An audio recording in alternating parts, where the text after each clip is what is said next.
Rádio Bandeirantes. Aqui você se informa. Agora 8h53. Cláudio Humberto já informou o nosso ouvinte que lockdown decretado no Distrito Federal das 8 da noite até as 5 da manhã, a partir de segunda-feira, 1º de março. Governador do Distrito Federal, Ibanez Rocha, ao vivo conosco aqui no Jornal Gente da Rádio Bandeirantes. Bom dia, governador. Bom dia a todos os ouvintes. Eu espero que estejam todos em paz. Governador, a gente sabe que é uma decisão difícil essa, né, do gestor público. Aliás, olha, ser gestor público hoje em dia, acho que é a pior das tarefas. Sobre a decisão, né, da hora de abrir, da hora de endurecer. Por que o senhor tomou essa decisão, governador? Olha, nós tivemos um agravamento da Covid aqui no Distrito Federal e nós temos um problema adicional aqui, que nós temos um entorno que depende da saúde aqui para tratar os seus pacientes. Então, nós chegamos a um nível aí de 92% de UTIs ocupadas, o que nos preocupa. E nós precisamos ganhar um determinado tempo na abertura de novas UTIs. Então, nós temos que transferir essas UTIs que nós tínhamos colocado para cirurgias eletivas, nós temos que suspender um pouco as cirurgias eletivas e transferir isso para a Covid. Isso demora um prazo. Então, eu tenho uma condição hoje de abrir entre 30 e 40 UTIs por semana e eu preciso ganhar um prazo diminuindo a circulação do vírus, fazendo com que a gente consiga restabelecer a nossa condição de saúde aqui, evitando um colapso do sistema de saúde. Então, a medida se fez necessária e é melhor que seja dessa maneira, que impacta menos o comércio, porque ele vai poder ficar aberto durante todo o dia e a gente consegue manter um nível entre economia e saúde, os dois se sustentando. Governador, muito bom dia. O senhor tem a segurança de que essas medidas serão suficientes ou há uma possibilidade de torná-las ainda mais duras se o quadro não evoluir satisfatoriamente? Essa possibilidade sempre existe, Cláudio. Você sabe que eu sempre trabalho com todos os cenários. A previsão é que a gente consiga interromper, ainda mais no grupo jovem, por conta desse fechamento nesses horários. Agora, se houver necessidade do agravamento, você sabe que eu tenho toda a condição de fazer. Já fiz a primeira vez há um ano atrás, quando houve essa necessidade, e podemos voltar a fazer. Não queremos fazer, realmente, porque o impacto na economia é muito grande, o desemprego cresce muito, e principalmente no momento em que se pensava numa retomada. Mas enquanto nós não tivermos aí uma vacinação maior que garanta a imunidade das pessoas, essas medidas, infelizmente, vão continuar ocorrendo não só aqui em Brasília, como por todo o país e até no mundo todo que a gente tem vendo ocorrer. É o que a gente tem observado, né, governador? Bom dia, o Pedro Campos. Eu queria perguntar para o senhor a respeito da informação que leva o gestor público hoje a tomar essa decisão mais rígida em relação à quarentena. É ocupação de leitos, são vagas em UTI? O que pesa mais nessa decisão? Nós temos dois indicadores que nos levam a tomar a decisão. É a ocupação de leitos e o aumento da transmissibilidade do vírus. São taxas que são medidas diariamente pela Secretaria de Saúde, são nos entregues essas informações e aí nos subsidiam nessas decisões. Então, nós temos esses dois parâmetros que nos colocam como informação. E um terceiro que é a ocupação dos leitos das UTIs privadas também, que a gente acompanha diariamente e houve também um crescimento muito grande nos hospitais privados. Então, isso indica que a transmissão do vírus está ocorrendo em todas as classes, não só nas classes mais desfavorecidos, mais baixos, mas também nas classes altas. Tanto que os hospitais privados aqui no Distrito Federal também estão com essa capacidade de atendimento próximo dos 80%.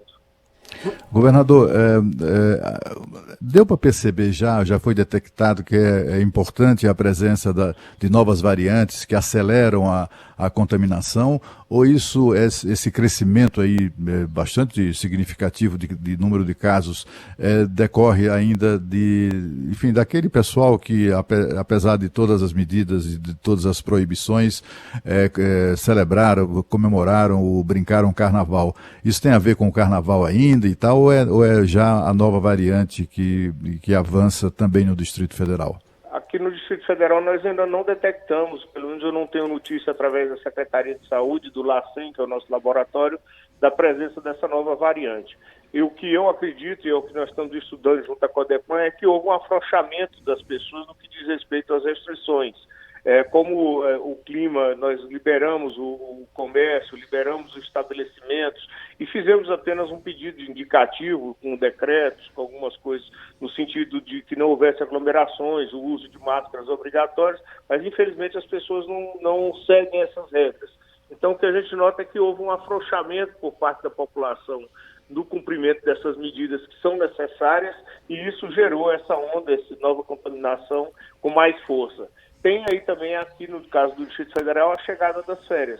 Aqui, como você sabe, nós temos um grupo muito grande de parlamentares que voltaram à atividade, estavam em outros estados. Nós temos aí também o pessoal das embaixadas que vem de outros países, que estão aqui no Distrito Federal, e nós temos também a movimentação natural da população, que é uma população em grande parte bastante abastada, que passou o período de férias em outros estados e retornou agora para o Distrito Federal.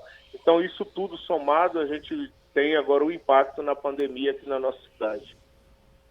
Governador Ibanez Rocha, do Distrito Federal, ao vivo conosco na Rádio Bandeirantes. Governador, uma declaração do senhor, que o senhor teria dado, né, para o site Metrópolis, sobre a possibilidade de fechamento das fronteiras do Distrito Federal com Goiás, pela suposta negligência de Goiás no tratamento da Covid, repercutiu muito no mundo político. Foi isso mesmo que o senhor falou, governador? Eu tenho aqui um problema muito sério aqui, que é a região do entorno, né? São pessoas que, na sua grande maioria, têm origem aqui no Distrito Federal, que vieram para cá em virtude da construção da nossa capital da República e terminaram se colocando nessas cidades de Goiás. Por terem uma dependência muito grande com o Distrito Federal, eles são negligenciados pelo governo de Goiás. Não é só esse governo atual do Caiado, mas de outros governos também.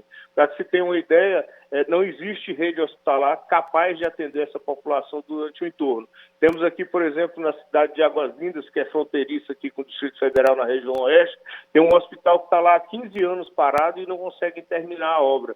Então existe essa negligência do Estado de Goiás com esses moradores e, infelizmente, a declaração ela foi dada no momento de agravamento. Eu tenho hoje, nas UTIs do Distrito Federal, em torno de 25% das UTIs estão sendo ocupadas por moradores, por pessoas que residem no estado de Goiás. E as prefeituras também, ontem nós tivemos uma belíssima reunião com os prefeitos do entorno, eles não queriam fazer a pactuação. O que é isso? A pactuação é quando você recebe o doente e você recebe do sistema SUS também os recursos em virtude desse tratamento. Então, eles recebiam os recursos e o tratamento era feito em Brasília. A partir dessa nossa fala, os prefeitos nos procuraram, já estão encaminhando a pactuação e aí a gente passa a ter condições de atender todos esses pacientes. Mas foi necessária essa fala exatamente para chamar a responsabilidade desses gestores, tanto do governo de Goiás quanto dos prefeitos. Agora, não se pensa realmente em chegar ao limite de fechar as fronteiras, caso isso seja tratado de forma política, de uma forma natural, para que as coisas administrativamente se resolvam. Mas o que não dá é para você ficar com a população do Distrito Federal, que cumpre, na grande maioria das vezes, as suas regras. O meu gestor da saúde, o meu secretário de saúde, com toda a responsabilidade, abrindo leito de UTIs, cuidando de hospitais. Durante essa pandemia, nós abrimos mais de 300 leitos de UTI. E você vê o estado de Goiás sem tomar nenhuma espécie de providência. Então, realmente, a fala ela foi dura, mas exatamente para que a gente possa chamar a responsabilidade dos gestores das cidades vizinhas. Governador, como é que está a interlocução com o Ministério da Saúde? Né? Uma pergunta que a gente tem feito para vários gestores da saúde em entrevista aqui na Rádio Bandeirantes. Né? O senhor tem recebido o amparo necessário? Qual que é a avaliação que o senhor faz aí do desempenho do ministro da Saúde aí nos últimos dias de enfrentamento à pandemia? Olha, eu e o ministro Pazuello temos um excelente relacionamento.